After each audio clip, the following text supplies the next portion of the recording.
Hybropsyche, top 11 grisly moments in sci-fi and fantasy. First of all, this is not about the more gore the better, and it's also not about super duper CGI. This is about subtlety. Probably when the effects were not as good as what they are today, etc., but some classic films and series, almost the gory sci-fi moments that almost don't fit in there, but obviously have something to do with the plot beyond when everybody's being shiny and superhero laser fighting, etc. So, this is how we were, this is what we used to watch, and this is when effects weren't so good, but, you know, in true Yorkshire fashion, you meant do when you were grateful. So, let's begin. Number 11, Twilight Zone, the original classic series, which ran, I believe, from 1959 to 1964. Now, this was a really clever idea in the first place. This particular story is called The Lonely, and it features a guy who's been incarcerated in the future on an asteroid, meant to spend the rest of his natural life. As he gets deliveries from planet Earth, one day he finds that there's an android woman in his crate, as it were, and basically brings this woman to life, and there's lots of back and forth on philosophical background of whether she's real or not, whether she's just a box on wheels, and eventually, after some argument, he discovers that she has emotions like he does, and they more or less fall in love. And in typical fashion, when something's going that great, something comes along to spoil it. He finally gets a pardon from Earth, and basically the guys in the rocket who have come to take him home can only take him because he's the sufficient weight that they can carry, which obviously means that Alicia, the droid, cannot come with them. And this is the point where they have to kill the droid, but obviously they refer to it as a robot. He's already accepted in his own mind that she is a woman and will not be parted from her. So there's an ultimate, quite a nasty little moment where the officer shoots her in the face. She obviously falls to the ground and repeats his name in gramophone fashion, slowing down. And then there's just a horrible moment where you see where she's been shot in the face, blown part of it away, and just the shock that Corey has, he's stunned to silence, that he basically sees now the part of the face is blown away and it's all circuitry inside. Which, again, I think that's not particularly a nightmare moment, but I think it's worth mentioning. I think it was really well done. But again, still quite a shocking moment. So I think even if a human had been shot in the face, you could still be a bit shocked as well. Number 10, Logan's Run, the TV series, which was in the 70s. I'd not realised until researching this that there were only 14 episodes ever aired, which is only 2 more than Bagpuss. But the particular scene in this one is from the episode, which I believe was the last episode to be aired, called Stargate, and it was the melting droids. Very quickly, Logan and Jessica travel in their clunky-looking solar car and discover this man who's very cold. They take him back to where he belongs, in this particular city that's been apparently taken over by aliens who need a much warmer climate to live. During this process, they take the android Rem apart, but at the same time, they also build replicas of Logan and Jessica. It's this fate of becoming what they refer to as empty shells, which Logan and Jessica are led to the location where these replicas have been made. It's not clear whether they are androids or not, but I would assume that they are. Logan then goes over to try to figure out how to neutralise them, and he basically switches every control on and turns everything up full blast. And this is the moment where you actually see the things they heat up, and then they actually begin to melt. And apologies for the quality of this recording, but they obviously start to melt and become shiny, and start to drip a little bit, and this type of thing. They don't go into sort of House of Wax kind of melting situation, but they do sort of, they get hotter and they melt, and then at one point the Jessica unit falls against the Logan one. So again, pretty, as a kid, it's not a nice thing to see, and it's certainly something that stuck in my mind for a while.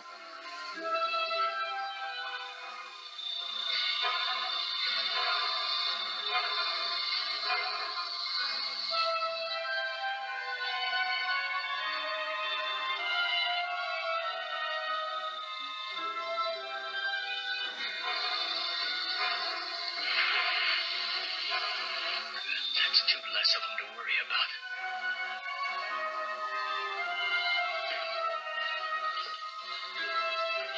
It's horrible.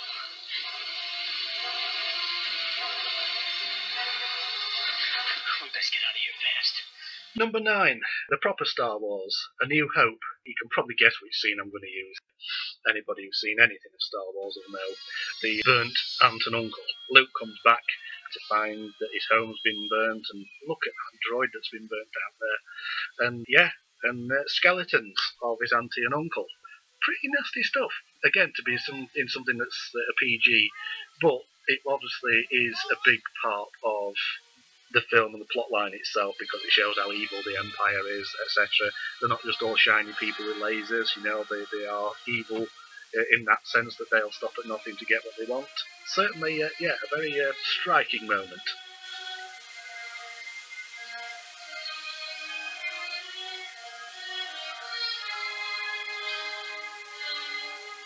Number 8, V, the final battle, and the hissing baby.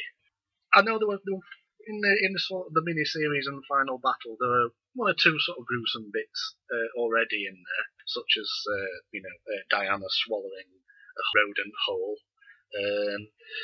But I think this was the potent moment before, obviously, the reptile baby came out. But yeah, so Robin's been ploughed by a lizard, and so they're wondering what the baby's going to turn out like. And first of all, it comes out, it's a little baby, and it looks perfectly human, and then all of a sudden it hisses and the tongue sticks out. Yeah, quite a shock.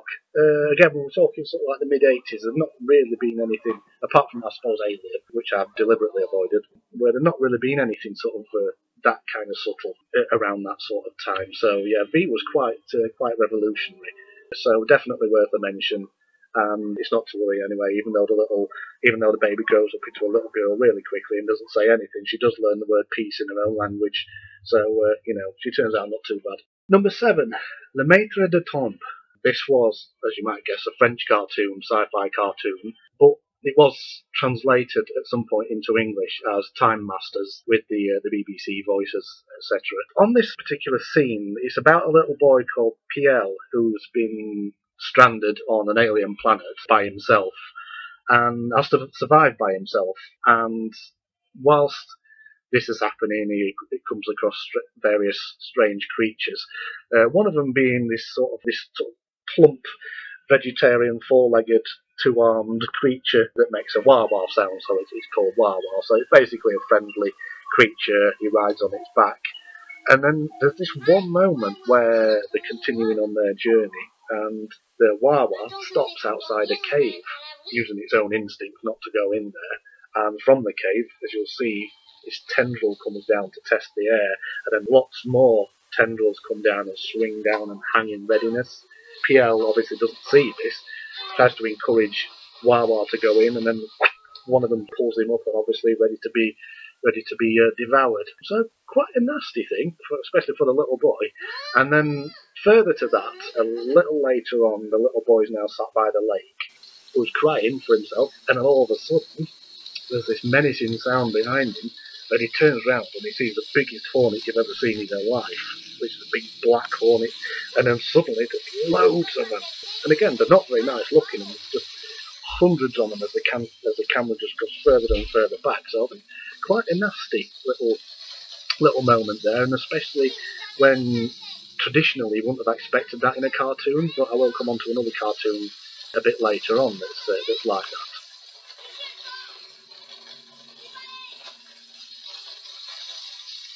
Number 6, Superman the movie, the 1978 movie, The Phantom Zone. It's, more than anything, this is quite an eerie thing with this.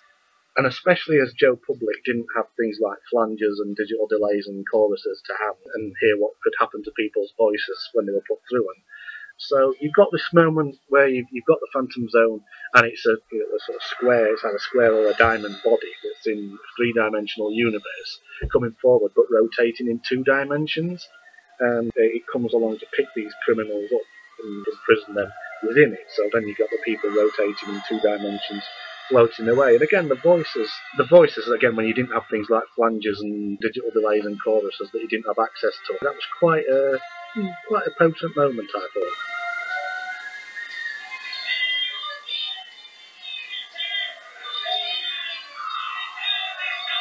Number 5.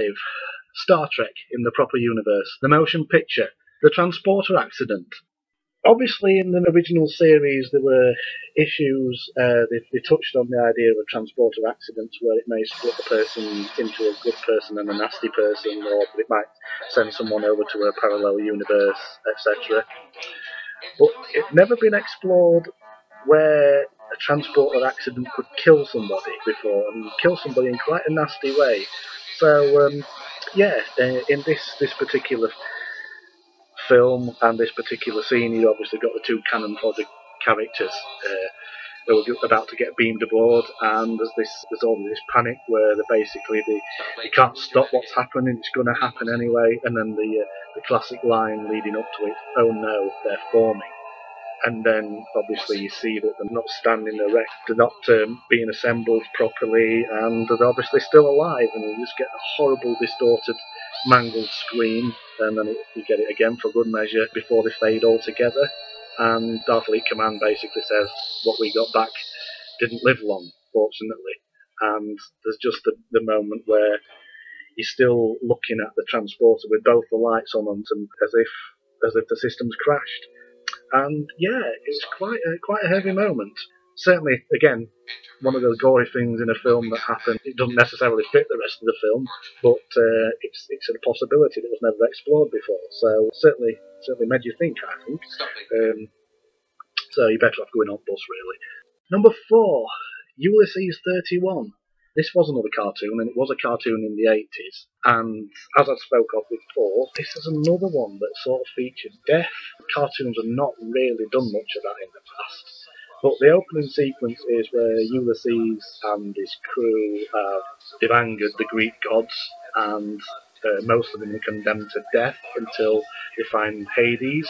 And again, there's just this horrible moment where all of a sudden all the crew sort of lift from the seats and float lifeless towards the camera. And it's not just in that scene, but they were in certain parts of the episodes that involved, say, the alien Yumi, her brother coming to life briefly to help, and then when she turns around at the end, he's dead because he's floating again, just in front, all lifeless. So that was quite to include death like that, and there were other things. Eventually, they will die of fatigue, and this sort of thing that was happening in Ulysses. But yeah, in the end, obviously, he does manage to get everybody home just in time for him to present Swatches. You are alive, my son. Number 3, Star Trek: The Proper Universe. Wrath of Khan. So, I think you've probably already guessed what I'm going to pick out here. Yeah, has to be done. The Seti Eel. Now then, as you can see from this, it's quite an aggressive little creature that they've found, and the evil Khan uses it to manipulate his prisoners, Mr. Chekhov and Captain Cannon Fodder. So, yeah, by pulling the baby ones out of this horrible thing and sticking them in the ears of the two captives. Basically, once these creatures get inside your brain, it means you're open to suggestion, etc. Which, yeah, really gory thing, really horrible looking creature. I'd hate to be going to Lavik middle at night and find one of them buggers in the bathroom. But yeah, definitely a strong moment. Kirk obviously kills one baby ones later. Yeah, quite a nasty creature. You know, does make you think about one of those things lurking in a corner somewhere. And wrap themselves around the cerebral cortex. This has the effect of rendering the victim extremely susceptible to suggestion. Later, as they grow, follows madness. Death.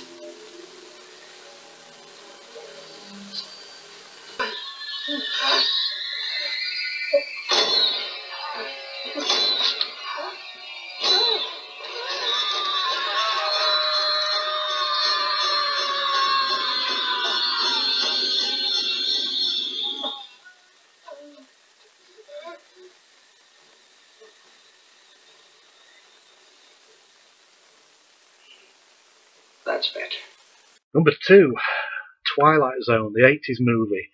I guess people who've seen this film will know which scene I'm going to pick, and that is the story about the little boy who has magical powers, and this lady stumbles across their house where they all live voluntarily, and goes into a room and finds this little girl watching telly and not responding. Of course, then the camera's at the front showing the girl watching TV, and it moves up an angle to find out she's got no mouth. Yeah, that was quite a novel thing. Certainly gave me a couple of bad dreams. Did that, but yeah, I think it makes it worse because the fact that she's got such beady eyes as well. But yeah, just this idea of someone sort of taking your mouth away. But then again, I weren't married then. Okay, drum roll time. Sorry, I didn't have a drum roll. I had to make do myself. But we did it and we were grateful. Number 1. Battlestar Galactica, the 1978 version, which was called Saga on a Star World for the, if you ever bought the series of this. It's quite different compared with the modern sort of Battlestar swear shag. This has definitely got cheesy moments in it, but it also, this film in particular had one key moment that really stood out and definitely gave me bad dreams, was the chrysalis scene. I'll just fill you in. Long and short of it is 220 ships have liaised with the Battlestar Galactica as the remainder of the human race, having been destroyed by the Cylons. They come across this planet called Carolon. Whilst they're there, they find this casino, everybody's partying and going clubbing and all that type of thing, and it's all going really fantastically well. Everybody seems to be getting well fed, they get everything they need, they get all the food they want, until, while they're in this club situation, wherever somebody goes in the lift, whatever floor they press, it goes down. And it goes down and down into the depths. And so this happens a few times, and then they open the door. You don't get to see what happens initially, and the blonde one of the company screams. Later on, Starbuck and Apollo come to investigate the situation, and Apollo's way of getting round landing where the other people ended up was by blasting the lift control and farting about with the wires. But so then they come to the underground depths as well, and take a digital delay pedal with them. And at that point, there's a bit of a gunfight goes on, and then Starbuck and Apollo run into this next part of this underground system and see humans in chrysalises, hexagonal cells, where in each one, it's just the fact that humans basically are being eaten alive, where by these alien insectoid monsters, which do look dated in today's standards themselves, but it's just the way that they're sort of like these humans are trapped and they're dying, they're getting weaker, and the hands are sort of pressing sedately against the glass to try and get out. And each cell that you look at, there's a various level of death. So the fourth one obviously is a skeleton, but it's just the idea of, again, that was something quite new when I saw that as a kid, you know, the boot being on the other foot, where basically it was humans that were being eaten instead of animals, and humans being harvested instead of animals. So yeah, again, and when just the actual trapped aspect of it, I remember certainly the mono version of that when we used to watch that on VHS. There seemed to be a lot richer in the sort of voices, the suffering voices, etc. But for some reason, stereo ones kind of lost that. It's less of a packed suffering than what it used to be. But definitely, I think that's definitely one of the most potent things I've ever seen in a sci-fi film of the sort of traditional 70s, 80s, and 90s. So there, I'm going to have a burger now. So anyway, I hope you've enjoyed that. Sorry about the quality and etc. I couldn't get access to any decent recording facilities at the moment, so we just make do and we're grateful. So anyway, leave any comments if you see fit. I hope you enjoyed it, and obviously if you didn't, then well, you're not going to be watching it again, then, are you? Oh, and here's the long note for the promotional bit at the end.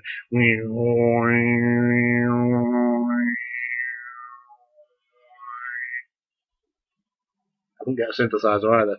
But I made my own noise, and I was grateful.